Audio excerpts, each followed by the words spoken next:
Fais attention, Michel. Ouais, c'est bon, t'inquiète pas.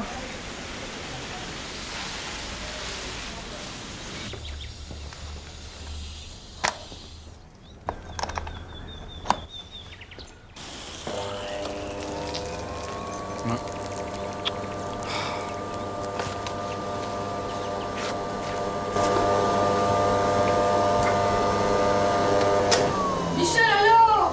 Ouais, attends maman, je te branche ailleurs. C'est bon? Merci.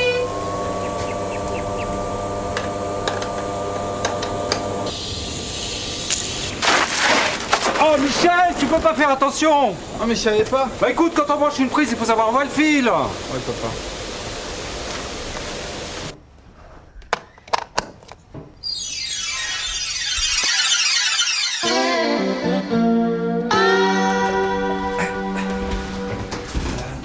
Alors...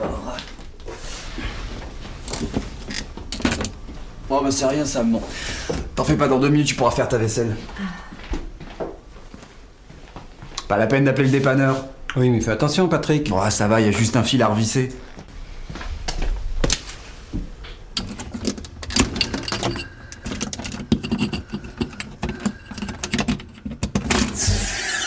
En touchant le fil, Patrick ferme le circuit avec son corps. Le courant traverse sa peau, suit ses nerfs, contracte les muscles, tous les muscles qu'il rencontre, jusqu'aux poumons et au cœur, pour provoquer l'asphyxie et l'arrêt cardiaque. Patrick est mort. C'est du moins ce qu'imaginait son père. Patrick, t'as coupé le courant? Pas la peine papa, j'en ai pour 1 seconde. Ouais, mais moi je l'ai fait. T'aurais pu t'électrocuter. C'est bon, ça devrait marcher. Rebranche papa. Ça y est, maman. Patrick et Michel veulent devenir électriciens. Ils vont entrer dans une formation professionnelle. Ils aiment bricoler, rendre service, réparer tout ce qu'ils trouvent. Oh, des amateurs. Ils vont enfin apprendre à ne pas plaisanter avec l'électricité qui tue chaque année en France plus de 150 personnes et à travailler dans un milieu professionnel en respectant la réglementation. Ils vont apprendre à maîtriser le risque électrique pour eux et pour les autres.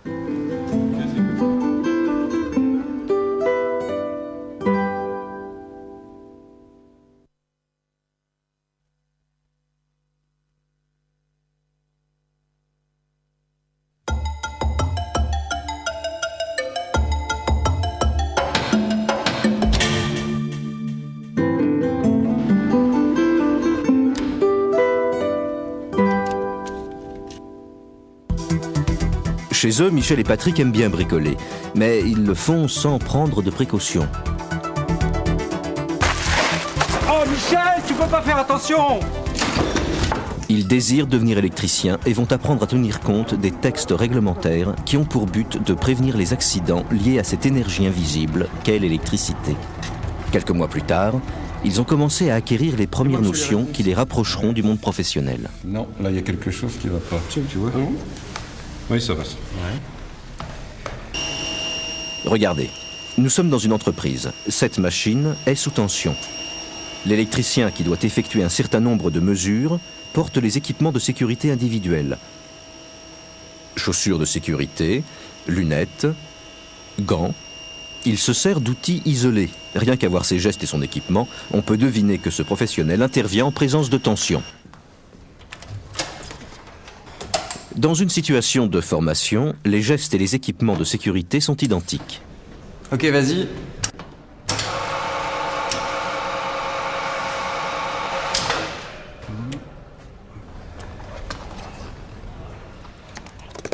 Bon, je suis pas encore un professionnel. Avec tout ça, j'y ressemble. Papa serait content. Et ben voilà. Là, tu as des gestes de vrais professionnels. Eh. Oui, mais toi, c'est pas encore ça, hein? Non, mais c'est normal. C'est parce que ton montage est purement didactique encore, hein? Allez. Alors là, j'arroserai papa. Là, je l'arroserai pas. Je l'arrose. Je l'arrose pas. Alors, l'énergie est coupée. Ce qui est autorisé hors tension est très différent, bien entendu, de ce qui est autorisé sous tension. Voilà, regardez. Quand une installation est hors tension, on peut accéder aux parties actives sans protection individuelle.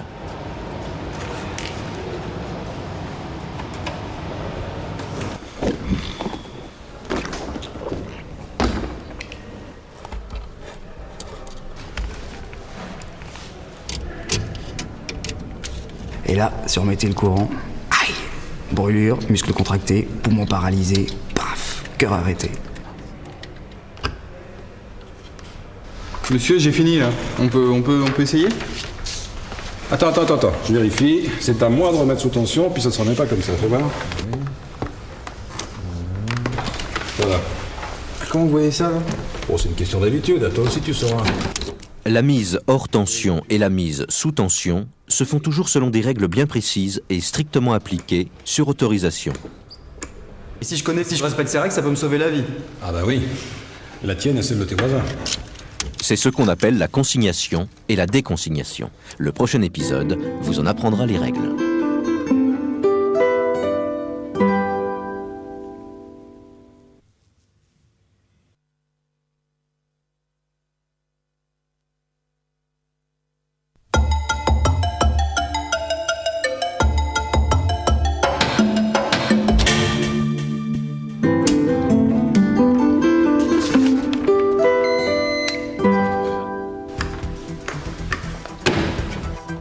Si on travaille sur une partie active, il faut bien entendu qu'elle soit hors tension. Et il faut être sûr que personne ne puisse la remettre sous tension pendant les travaux. Sinon, c'est l'accident. Pour cela, des règles et des prescriptions de sécurité très strictes ont été établies, en particulier les procédures de consignation et de déconsignation. Alors une consignation, c'est quoi?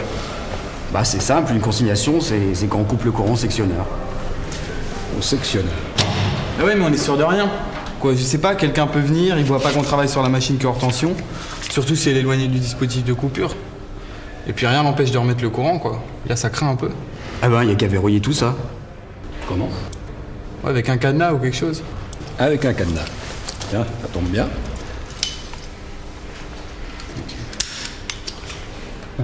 C'est là.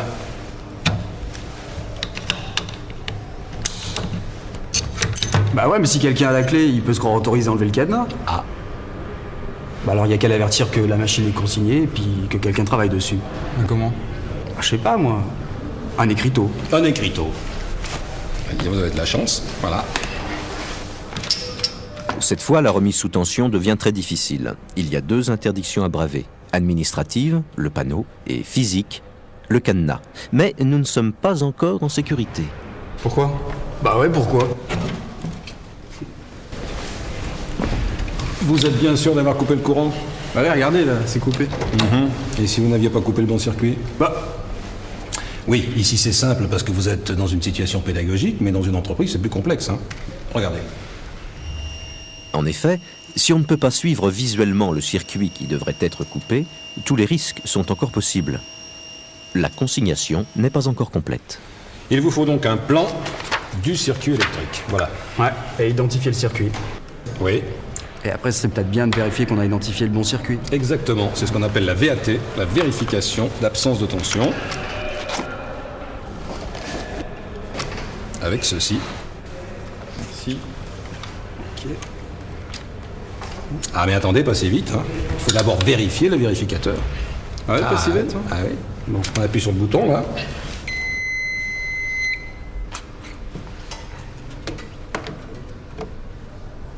C'est bon, y a rien.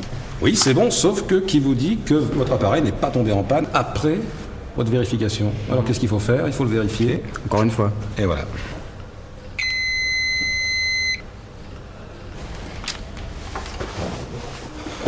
Au travail. La consignation est cette fois réalisée. Les 4 étapes de la consignation ont été respectées. Coupure de tous les conducteurs actifs à l'aide du sectionneur, c'est la séparation. Verrouillage avec cadenas, signalisation de l'appareil consigné, c'est la condamnation. Identification du circuit isolé. Vérification de l'absence de tension. Enfin, dans certains cas et selon le niveau de tension, il existe une 5e étape, la mise à la terre et la mise en court-circuit. Maintenant à vous. Vous allez me consigner cette installation. Alors, toi Patrick, tu seras le technicien qui va intervenir dessus. Et c'est toi, Michel, qui va consigner l'installation. Voilà. Ça, c'est la clé de l'armoire. Alors, on coupe le circuit et on y va.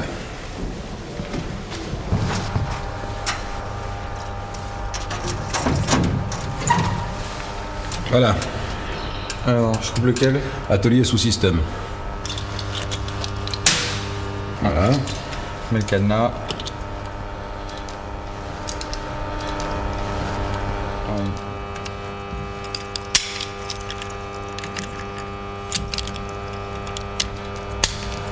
Ensuite, La pancarte. la pancarte. Comment je peux mettre ça?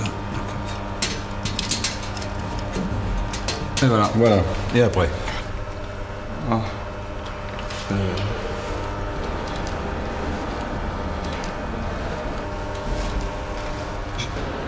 J'ouvre l'armoire. C'est déjà fait. J'ouvre le plan pour Oui, je vérifier préfère. si j'ai Je coupé le bon préfère. circuit.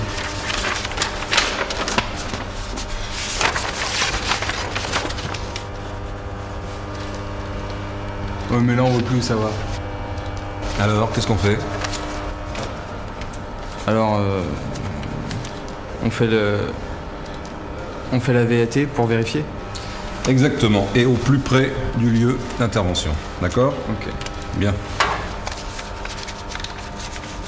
Un peu mieux. On le range un peu mieux. Merci. On y va.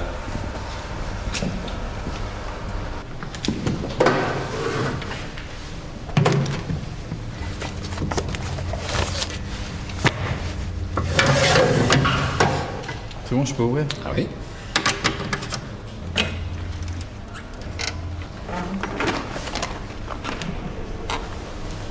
Merci Patrick. Oui, pourquoi les gants alors? S'il y a encore du courant? Si tu as mal fait la consignation. Ah, mais c'est bien fait. On va voir.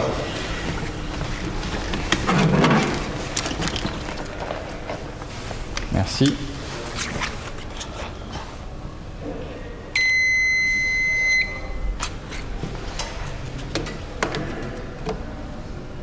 C'est bon. Il y a plus de jus. On peut y aller? Ouais. On reteste pas l'appareil. Ah si. Un petit peu, hein? Ça y est, c'est bon, je peux travailler. Tu peux y aller. L'installation est consignée, avec la procédure malgré tout parfaitement respectée, mais pas sans avoir rempli l'attestation de consignation que voici. D'accord? Voilà. Si on a bien respecté les procédures et rempli la fiche indispensable de consignation, une telle opération se déroule sans risque dans l'industrie. Le rôle de chacun doit être clair, ce qui justifie une habilitation très strictement contrôlée. Il y a des niveaux d'habilitation différents selon le type d'opération. C'est ce que nous allons découvrir dans le prochain épisode.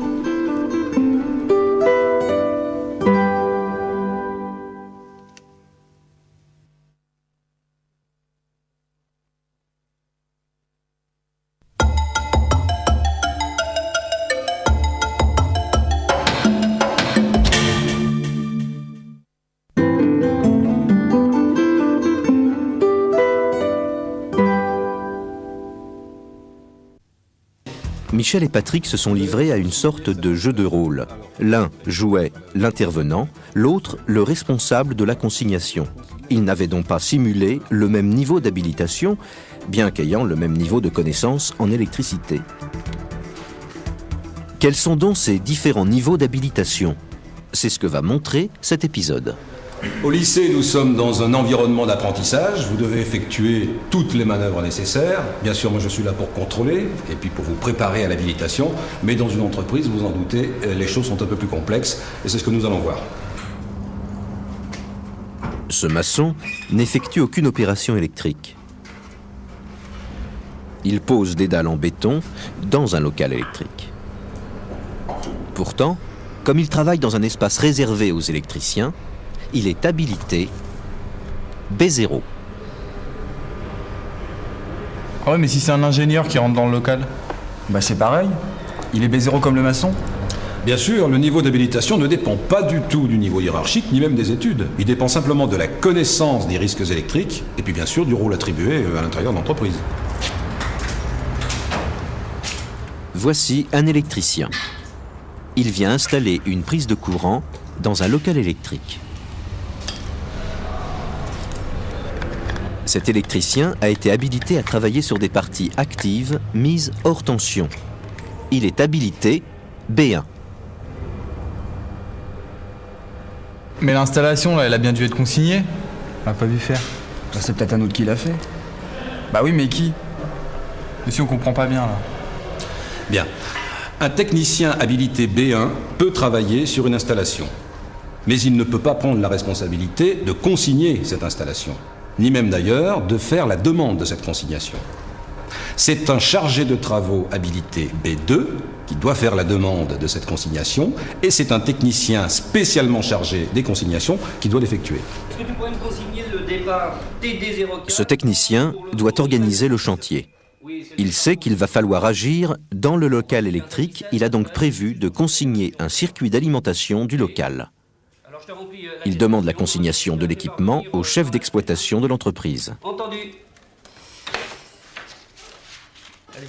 Une demande écrite avec les dates, le nom des intervenants, la nature du travail et sa durée.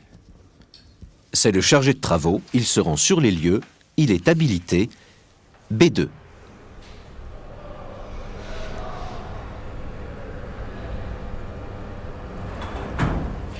Ce technicien est le chargé de consignation et de déconsignation. Il est sous les ordres du chargé d'exploitation, mais il rend compte au B2 de sa consignation et de sa déconsignation.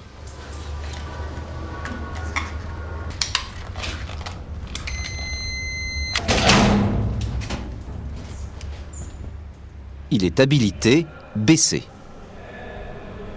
Oh là là, cette galère pour couper rien qu'un sectionneur. Ah, mais vaut mieux faire ça qu'un enterrement. L'autre jour, en réparant le lave-vaisselle, je failli prendre le jus. J'avais rien coupé. Heureusement que mon père l'avait fait. Mais si l'intervention, c'est juste un petit travail qu'on peut faire tout seul, il faut quand même tout ce monde-là?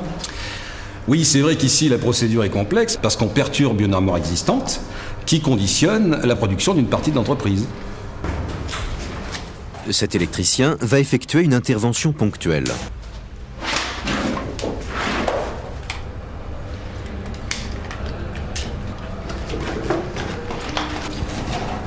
Monsieur, vous voyez, il gêne pas, lui. Cette intervention ne demande qu'un seul technicien. C'est un chargé d'intervention et il effectue une consignation pour lui seul.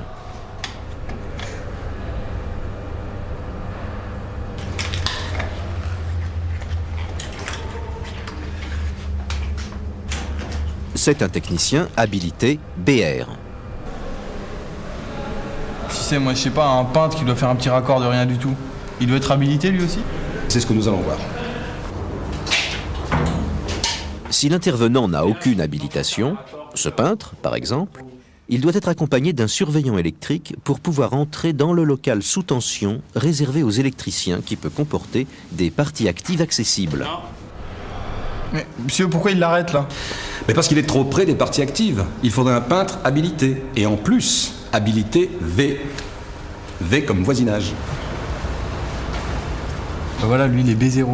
Bah oui, puisqu'il est tout seul dans le local. Ouais. Oui, mais attention, B0, V.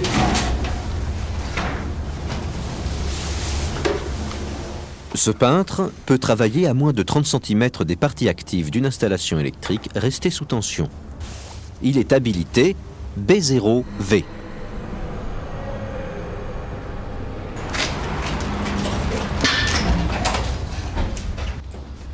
Et lui, là, c'est un électricien, il s'est posé des lignes. Donc lui, il est habilité B1. Ouais, et comme le courant passe toujours dans l'armoire, il est même B1V. Très bien. Fais attention, hein, sur les bornes, il y a le jus là. Donc tu descends le câble là. Et lui, il a l'électricien qui a l'air de tout organiser. Lui, lui doit être habilité B2. B2, V. Ah ouais, il travaille à moins de 30 cm des parties actives. Bon, là, vous avez compris.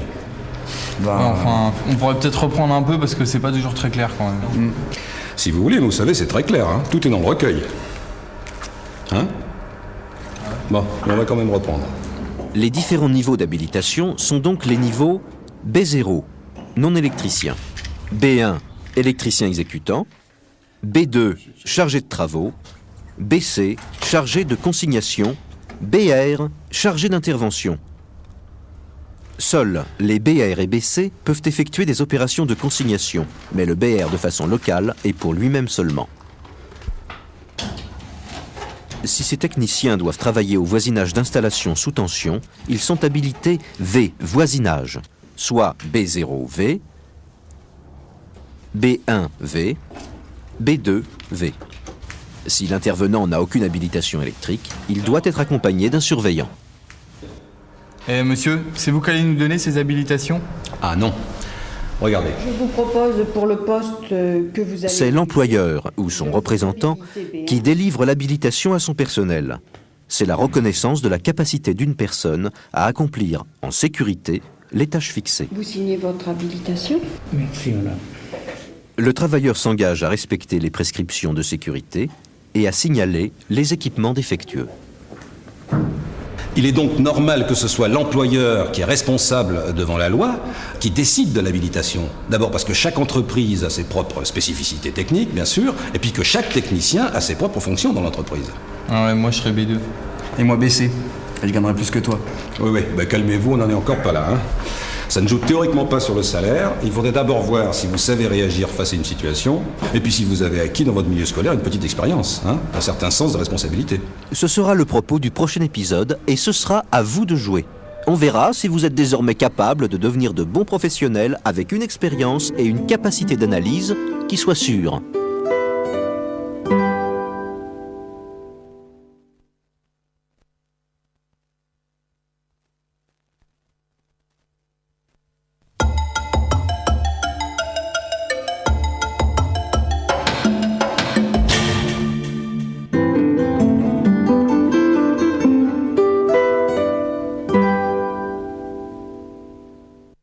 B0, B1. B2. Ouais, c'est moi là. BC. BR. Michel et Patrick semblent avoir compris le principe des habilitations et des règles de sécurité et de consignation. Et vous? Êtes-vous de futurs bons professionnels? Nous n'allons pas tarder à le savoir.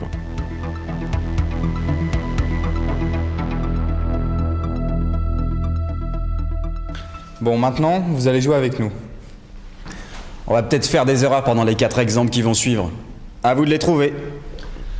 Après chaque scène, vous arrêtez le défilement de la cassette, le temps de réfléchir et de donner vos réponses.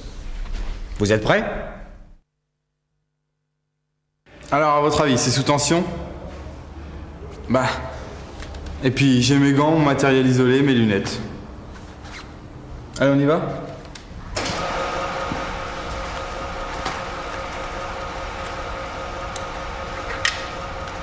Et pourtant, Michel n'a pas respecté toutes les règles de protection individuelle. En quoi?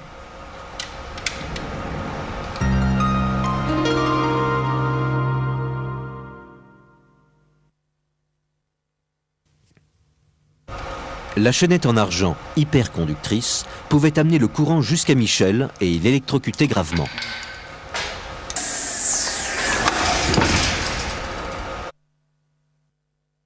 Bon, là, il nous faut un voltmètre. J'y vais. Ok. Pour le temps qu'elle revienne, je vais consigner la machine. Facile.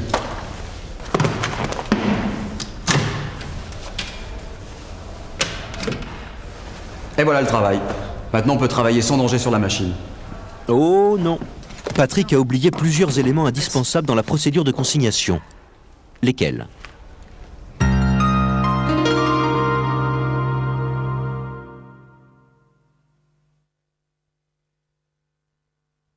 Et voilà le travail. Maintenant, on peut travailler sans danger sur la machine.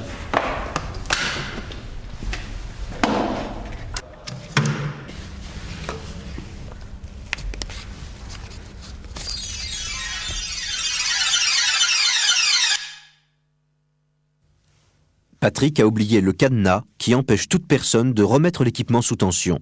Il a aussi oublié de faire l'identification et la VAT.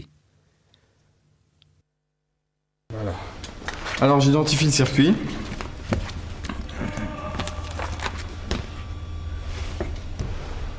Ouais, c'est ça.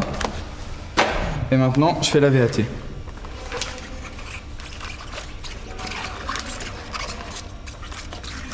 Je vais y arriver. Et voilà. Ça marche. C'est coupé normalement. Je revérifie et c'est bon. Alors moi, j'ai rien oublié.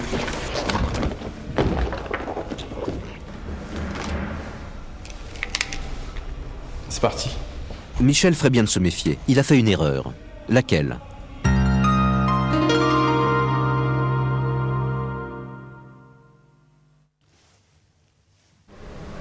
Michel a lu trop vite le dossier technique et n'a pas vu qu'il y avait un onduleur. Celui-ci n'est pas consigné et peut donc envoyer du courant dans le circuit sur lequel travaille Michel.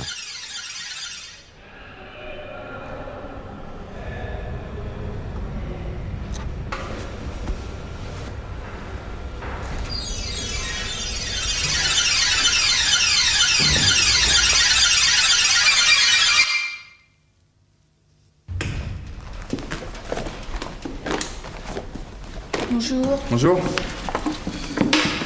Alors, j'ai l'attestation de consignation. Voilà. Non, cette fois-ci, il est inutile de chercher une erreur. À tout à l'heure.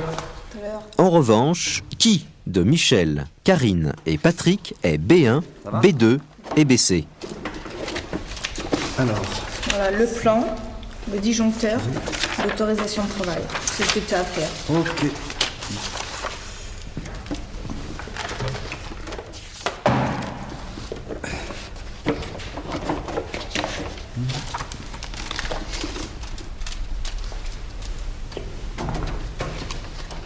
Alors, qui est B1, B2 et BC?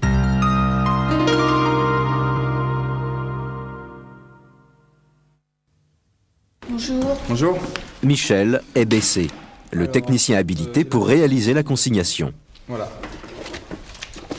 Karine est B2 Le disjoncteur, l'autorisation de travail. C'est ce que tu as à faire. et Patrick est B1. Alors, vous avez trouvé toutes les erreurs? Vous avez tout juste? Au cours de votre scolarité, vous avez acquis toutes les bases pour devenir des électriciens professionnels avertis. Vous saurez maintenant appliquer toutes les procédures de sécurité pour vous et pour les autres, bien sûr. N'oubliez pas que la sécurité est la composante essentielle de votre compétence professionnelle.